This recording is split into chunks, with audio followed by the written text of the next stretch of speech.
har mistet alt. Og det er jo på grund af, at man bliver ved med at forfølge mig.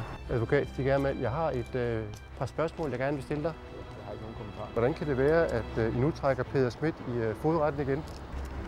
Peder Schmidt, han er ved landsrettens dom dømt til at skylde min klient 3 millioner kroner. Hvis man ikke betaler det frivilligt, så bliver man indkaldt til fogedretten. Og det er det, der er sket i det her tilfælde. Sidste gang, der kom du for at gøre udlæg i meget, meget billige ur til omkring 200 kroner. På et tidspunkt så blev jeg spurgt, om jeg var i besiddelse af et arkiv.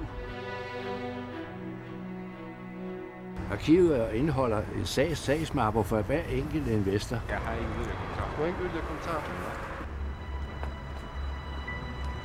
Det hele er sådan set et bedragerisk forhold.